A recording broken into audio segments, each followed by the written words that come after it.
अब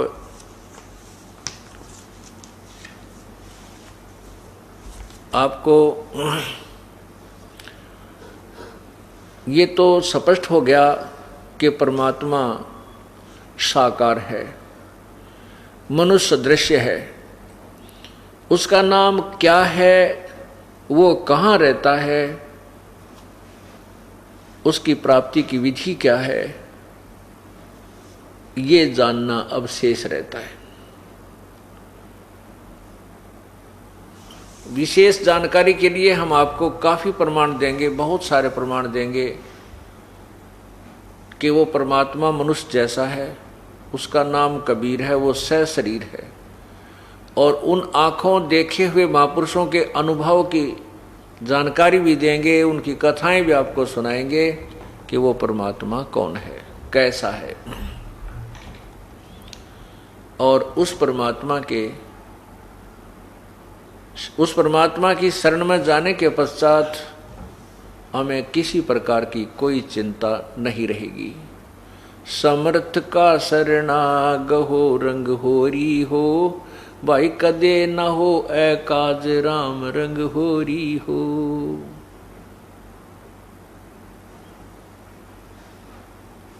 अब उस परमात्मा की महिमा, उसकी जानकारी, पूर्ण परमात्मा की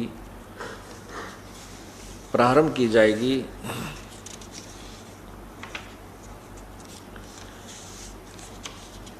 मूर्ख मनवा काल की चिंता क्यों सताती है, सतगुरु अपना साथी है, सतगुरु हरदम साथी है। मूर्ख मनवा काल की चिंता क्यों सताती है, सतगुरु अपना साथी है, सतगुरु हरदम साथी। अब यहां पर परमात्मा ने बताया कि ब्रह्मा का आसन खिसा जब सुनी काल की गाज। ये ज्योति निरंजन जो भगवान है, ब्रह्म है, ये काल है, जो गीता जी के 11वें अध्याय के 32वें श्लोक में कहता कि अर्जुन मैं काल हूं, सबको खाने के लिए प्रवृत्त हुआ हूं और इन सब न खाऊंगा। वो काल जो है वो ब्रह्मा विष्णु महेश का पिता है और उसको श्राप लगा हुआ है, उसको एक बीमारी लगी है कि 1 लाख मानव शरीरधारी प्राणियों को नियत खाएगा। और जो परमात्मा कबीर जी की शरण में आ गया तो उसकी रेंज से बाहर हो जाएंगे, वो उसकी पहुंच से बाहर हो जाते हैं, उनको वो कुछ परेशानी पैदा नहीं कर सकता।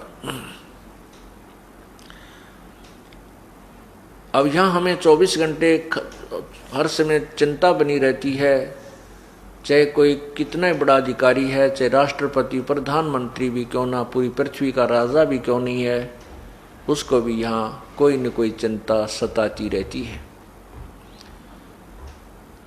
किसी को बीमारी की चिंता है, किसी को और कोई राज्य में कोई दिक्कत होने की चिंता है।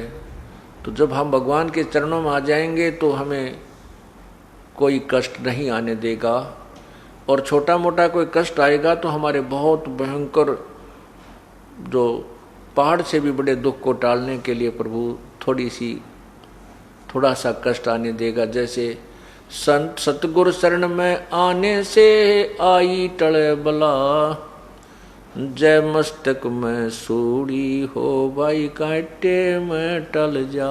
जय भाग्य में हमारी किस्मत में सूली टूटना हो, फांसी टूटना हो, मृत्यु की सजा हो तो कांटा लाग के टल जा। पूर्ण संत की शरण में आने से ये लाभ हो जाता है। एक समय की बात है, परमात्मा प्रभु का एक अपने नाना रूप बना करके परमात्मा आते रहते हैं कबीर जी, और संतों को संत रूप में अपनी भूमिका करते रहते हैं। एक समय की बात है कि गांव के बाहर एक संत रहता था। और उसने वहाँ पर एक आश्रम बना रखा था छोटा सा। तो उस आश्रम में वो कुछ महीने रुकता था, फिर दूसरे आश्रम में चला जाता था, फिर तीसरे आश्रम में चला जाता था, चौथे में चला जाता था, और एक आश्रम में वो महीना 20 दिन 2 महीने डटा करता था, रुकता था। साथ में उसके 2-4 शिष्य होते थे। तो गांव वालों ने, जो उनके शिष्य थे, उन्होंने उस संत की सेवा के दिन बांट रखे थे। एक दिन वो परिवार उनको पूरे दिन का भोजन कराएगा, एक दिन वो कराएगा, उन्होंने पहले से ही निर्धारित कर रखे थे। तो इसी प्रोसीजर के अंतर्गत, इसी रूटीन में ये सब काम चल रहा था। एक दिन एक बहन जो संत की शिष्या थी, उसकी बारी आ गई खाना खिलाने की, और परमात्मा की कृपा होनी हुई, उसका दूध फट गया। दूध फट गया तो उस बहन ने सोचा आज तो बात बिगड़ेगी, जय गुरु जी के लिए खीर नहीं बनाई तय। एक मुश्किल से 1 महीने में नंबर आया है, और आज खीर ना बनी तो बात बिगड़ जाएगी। वो एक पड़ोसन के घर गई, जाके बैठ गई। पहले कोई वस्तु मांगने से पहले शिष्टाचार के नाते कुशल मंगल पूछी जाती है। उस सत्संग में जाने वाली बहन ने, जो नए सत्संग में जाने वाली बहन थी, उसके घर में जाके कहा कि बहन कुशल तो है। उस बहन ने कहा कि बहन के कुशल बताऊं, आपको सब पता है, छोटा सा बेटा था, मेरा छोटा सा बालक था, लड़का, उसी समय पति की मृत्यु हो गई थी। फिर मैंने सोचा था इस बच्चे ने पाल पोस दूंगी, बड़ा होगा, इसके आस पर मैं अपना दिन तोड़ रही थी कि बड़ा होकर के ये लायक निकलेगा और अपने काम ने संभाल लेगा। यो ऐसा निकम्मा हो गया, शराब पीने लग गया, नशे करता है, मेरी एक भी बात नहीं मानता, सारी सारी रात पता नहीं कहाँ घूमता रहता है, कभी देर से आता है, कभी सवेर से आता है, काम को कहती हूँ तो मानता नहीं है। मैंने तो रो रो के अपनी आंखें खराब कर ली है, क्या करूं, कहाँ जाऊं, कहाँ मरूं। तब उस बहन ने कहा, बहन आप सत्संग में जाने वाली बहन ने कहा कि आप मेरे साथ सत्संग में चला करो, वहां जाने से आपका दुख हल्का हो जाएगा। बहन भाइयों में बैठोगी, बतलाओगी, भगवान की चर्चा सुनेगी, तेरा कष्ट कुछ नरम बनेगा। वो बहन कहने लगी कि बहन मैं नहीं जा सकती सत्संग में, क्योंकि मेरे सिर पर धनी नहीं है, मेरा पति नहीं है। तुम्हारे तो पति हैं और दुनिया की जुबान बंद है। यदि मैं सत्संग में जाने लगी तो ना जाने लोग के बात बनाएंगे कि इस पर धनी नहीं है सिर पे, और ये ऐसे ऐसे बदनाम किया करेंगे। तब वो सत्संग में जाने वाली गुरु की शिष्य ने समझाया, बेबे हे बहन, हमने समाज नहीं देखना, हमने अपना आत्म कल्याण देखना है। देखो मीरा सत्संग में सुने हुए विचार जो थे गुरुदेव से, तो वो गुरु की शिष्या बताने लगी कि मीराबाई ने समाज नहीं देखा, भगवान देखा। यदि मीराबाई समाज से डरकर और सत्संग में ना जाती तो मीराबाई को कोई याद नहीं करता, उसका मोक्ष नहीं होता, वो भी कितना गधी बनी फिर रही होती। मीराबाई को ये समझ में आ गया था कि ये समाज मेरे को कोई लाभ नहीं देगा, जब मैं शरीर छोड़कर जाऊंगी उस समय मेरा किया हुआ पुण्य और ये भजन मेरे साथ रहेगा। जिस कारण से उसने, मीराबाई ने समाज को नहीं देखा, भगवान को देखा। ए बहन, संतों के शरण में जाने से ये दुख भी दूर हो जाया करते हैं, तो हो सके तेरा लड़का भी सुधर जा। अब उस बहन की ये बात सुनकर कहने लगी, बहन गुरु शिष्य, जो गुरु की शिष्या थी, उसकी बात सुनकर वो अनुपदेशी जो उपदेश नहीं ले रही थी, वो कहने लगी, बहन मेरे बस की बात नहीं सत्संग में जाने की। हाँ, तो आप कैसे आना हो गया तेरा? तो जो सत्संग में जाने वाली यानी गुरु की शिष्या थी, वो कहने लगी, बहन आज मेरे आज मैंने गुरुदेव का भोजन देना था, मेरा सेवा का नंबर है और हमारा दूध फट गया। आपके घर ताजी ब्याई गाय है, मुझे दूध दे दे और चाहे उधारा दे चाहे मोल दे दे। उस बहन ने आओ देखा ना ताओ देखा, दूध काट के उसी टाइम निकाल करके भैंस के थनों से खुट्टी का टांग रखा था, बाल्टी ज्यों की त्यों भरी हुई, उठा के वह बाल्टी सारी की सारी उसके पात्र में डाल दी और कहने लगी बहन जी आप ये दूध ले जाओ। अब वो गुरु की शिष्या ने कहा बहन कुछ तो रख ले घर के लिए। अके नहीं, आज तू सारा ले जा, इसने मेरे भी भाग जाग जाएंगे, महात्मा जन भगत जन भोजन खाओगे हैं, और आप ले जाओ। अब पुण्यात्माओं अच्छे काम में सहयोग दे तो पुण्य बन जाते हैं, और अच्छे काम में जो बाधा करता उसको पाप लग जाते हैं। अब वहां से उस बहन के पुण्य शुरू हो गए, परमात्मा में उसका सिर हो गया, उसमें उसका साझा बन गया। उसी दिन से वो आहार संतों ने खाया, भक्तों ने खीर खाई। कुछ दिनों के बाद उस बहन ने जो सत्संग में जाती थी, उसने विचार किया, परमात्मा ने प्रेरणा की कि इतनी भाग्यवान बहन है, इतनी दाता है वो, कि उसने सारा दूध उठाकर दे दिया। हो सकता है वो भगवान के चरणों में चल पड़े, उसका उद्धार हो जाए, बड़ी भाग्यवान है, बहुत अच्छी नीयत की है।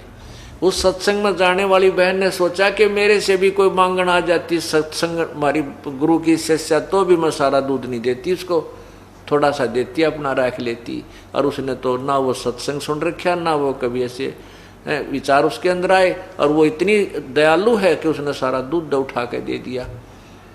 अब इस भाव से वो जाकर उसके पास बैठ गई, फिर सत्संग की चर्चा करने लगी, रोजाना जिक्र कर दे, घंटा आध घंटा बैठे। फिर उस बहन को भी आनंद सा आने लग गया जो विधवा थी, और वो लड़का उसका शराब स्वरूप पीता था। कहने का भाव यह है कि सत्संग के विचार सुनने से एक दिन उस बहन को जो अनुपदेशी थी एकदम प्रेरणा हुई, कहने लगी बहन मैं भी आपके साथ सत्संग में चलूंगी, नाम लूंगी। अब सत्संग गई, वहां विचार सुने तो उस बहन ने गुरुदेव से प्रार्थना की, गुरुजी मुझे उपदेश दे दो महाराज जी। लड़की और जब उपदेश लिया, उपदेश लेकर के आ गई, फिर सत्संग में जाने लगी।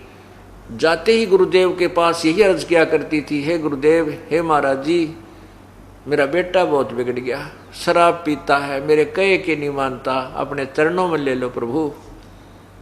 इस दुखिया का सबसे बड़ा यही दुख है। बचपन में पति मर गया, जो छोटा सा बालक था जो पति मर गया, मैंने शादी भी इसलिए नहीं कराई कि इस बालक में दुख हो जाएगा, और आज इस बच्चे ने मुझे इतना दुखी कर दिया, मुझे कहीं ठिकाना नहीं है, कहती हूँ तो मानता नहीं है। गुरु संत जी कहने लगे बेटी तू अपनी भक्ति करती रहे, भगवान जरूर सुनेगा तेरी एक दिन। अब क्या होता है कि सत्संग में आने से पता चलता है कि भाई कुछ दान पुण्य भी करना चाहिए। उस बहन का ने को प्रेरणा हुई कि मैं पूरे दिन का, उसने फिर कहा जो बहन उसको नाम दिला के लाई थी उसी से कहा बहन एक दिन की सेवा मुझे भी दिला दो, मैं भी कुछ सेवा करना चाहती हूँ गुरुदेव की। अब उसने दो चारों से प्रार्थना की, सब नाटकीय कहने लगे ना भाई ना बहन, मुश्किल से दिन मिला हमारे को तो आज सेवा का, हम तो अपनी बारी नहीं देंगे। उस बहन ने जो उसको नाम दिला के लाई थी उसी ने अपने टर्न में से शाम के समय का भोजन दे दिया। बहन सुबह का तो मैं खिलाऊंगी, अगली जो बारी आई तो शाम का तू खिला दिए।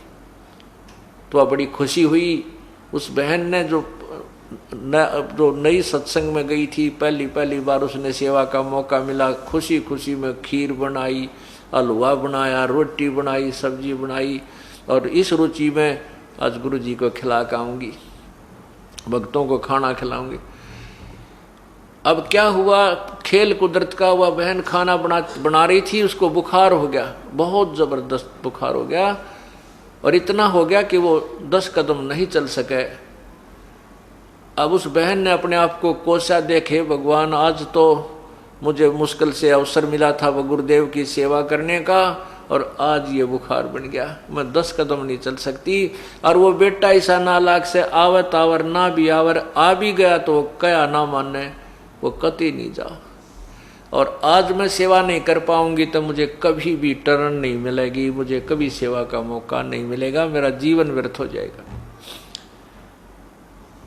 इतने में वो लड़का आ गया। वो लड़का आ गया तो उसको उसकी माँ ने कहा, बेटा मेरा एक छोटा सा काम कर दे आज तू। वो बोला कि क्या क्या काम है माँ?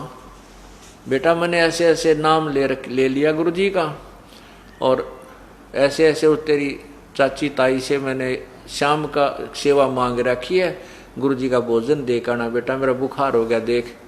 अब वो लड़के ने माँ का हाथ पकड़ के देखा, बोला माँ बुखार तो बहुत तेज है तेरे। तो उसकी माँ बोली, बेटा ये रोटी मैंने बांध डाल रखी है और तू आश्रम में दे आ। वो थोड़ी सी दूर पर आश्रम था, एक किलोमीटर दूरी पे। तो वो उस लड़के ने के स्कीम बना रखी। उस लड़के ने, हाँ, तो वो लड़का ना हट गया, अकना मैं ना जाऊं, मैं ना देखा हूं तेरे गुरुजी का भोजन। उन्होंने के स्कीम बना रखी, वो चोरी करने लगे। और उन्होंने उस अपने साथियों से मिलकर उस बहन के लड़के ने और अन्य साथियों ने सलाह बना रखी कि रात्रि के समय राजा के महल में चोरी कराएंगे। रानियां के 9-9 लाख के हार होते हैं, इतना बढ़िया सोना होता है, और उसको लावांगे और मालो माल हो जावांगे, ऐसे मकान बनावांगे, खूब दारू पिया कराएंगे। बच्चे थे जैसे अपने मन में मियाँ मिट्ठू बने। वो उन्होंने स्कीम बनाई कि रात्रि में 12 बजे उस मंदिर में इकट्ठे होंगे, वहाँ आ जाना, फिर वहाँ से चोरी करने चलेंगे। अब उस लड़के ने तो वो 12 बजे दिखे थे, कहीं मैं सत्संग में चला जाऊं और मैं लेट हो जाऊं और मेरे साथी चले जाऊं चोरी करने, तू पीछे रह जा, तुझे आज हार ना मिले ना सोने क्या, तू कंगाल रह जाएगा। उसने उस अपने नुकसान को देखते हुए माँ को कति मना कर दिया कि मैं नहीं देखा हूं तेरे गुरुजी का भोजन। अब वो माँ असहाय होगी, वो बोली रे निकम्मे तू आजाद युग मेरे आजाद युग काम कर दे बेटा, जिंदगी में तने काम नहीं कहूँगी। और वो मेरी साथन थी बहन, वो भी जा चुकी है, अगर मैं उसके हाथ से भी पहुंचा देती, सब जा चुके हैं सत्संग में जाने वाले। तो उसने वह नो कह रोन लगी बैठ के एक तरफ, और तो कोई चारा के चला। वो 15-16 साल का हो रहा था, छोटा बालक होता धमका दे, पीट दे, खुरका के भेज दे। एक तरफ जाके कुंड में बैठ के खूब रोए, ए भगवान इसी पापन को क्यों जन्म दो थे, मुश्किल से सुथरी अशुभ कर्म करने का अवसर मिला था, आज ये भी बाग में कोई ना मुझ पापन के। तब उस लड़के ने दया आ गई मन में कि देख माँ बहुत दुखी हो रही है, अरीबा तो 8 बजे हैं, तो दिया घंटा लग जाएगा, गणित गणा 9-10 बजे तक फारिग हो जाएगा। तो उसने कहा ला माँ रोआ मत, ला मुझे दे, कहाँ रखा हो, दे के आता हूँ। तो उसने बेचारी ने वो खाना पकड़ा दिया, तो वो लड़का लेकर खाना चल पड़ा। अब वो प्रतिदिन प्रार्थना किया करती थी, गुरुदेव आपके मेरे बेटे ने शरण में लेना।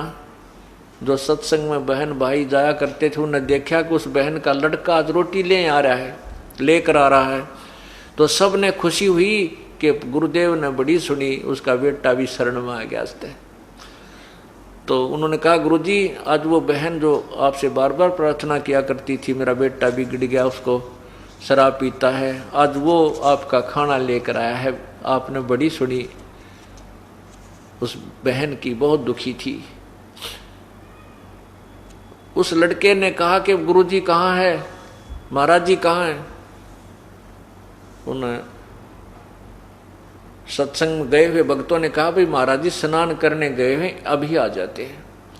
तो आध घंटा और लग गया, गुरुजी स्नान करके आए इतने, और उसको वो उंगलियां पे मिनट गिने कि कहीं तू लेट हो जा, चोरी ना कर पावे, तुझे वो धन ना मिला है। महाराज जी आए, आसन ला रखा था खाना खाने के लिए, वहाँ वो खाना उन भक्तों ने खोल कर गुरुदेव के सामने रख दिया। तो गुरुदेव ने कहा बेटा आ जा, तो मेरे निकट बैठ जा, बताने लग गया, बेटा बीड़ी शराब तम्बाकू नहीं पीनी चाहिए, मनुष्य जीवन ऐसे नहीं मिलता, इसमें परमात्मा का नाम लेना चाहिए बेटा। महात्मा ने सोची तो न्यों थी कि वह माई बहुत दुखी रहे बेचारी, अरे बच्चे ने समझा दो 2 मिनट इसकी बात समझ में आ जाओ, यू नाम में ले ले। लेकिन वो लड़का ने बोला, बाबा जी रोटी खा जल्दी, मैंने देर हो है, शिक्षा की जरूरत नहीं मुझे त्री की, मेरी माँ बीमार होगी इसलिए मैं खाना लेकर आ गया, न मैं ना हूँ तुम्हारे पास। वो महात्मा जी ने सोचा बात लड़की ठीक रो है, निकम्मा बिल्कुल ही, तो बोलने का भी ना बेरा। इसने खाना खा लिया और उसने खाना खाते ही उठा के वो बर्तन और भाग लिया।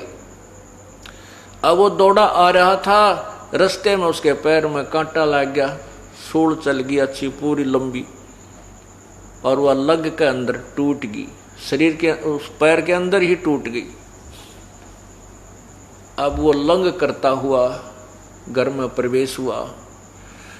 जो बर्तन लेकर गया था वो वहां आंगन में जाकर पटक्का मारे और कहने लगा, गया था तेरे सत्संग में, मेरे पैर में कांटा लग गया, आज के बाद भेजिए, मैंने कभी उस पाखंडी के पास कभी नहीं जाऊं, मेरे पैर में कांटा लग गया।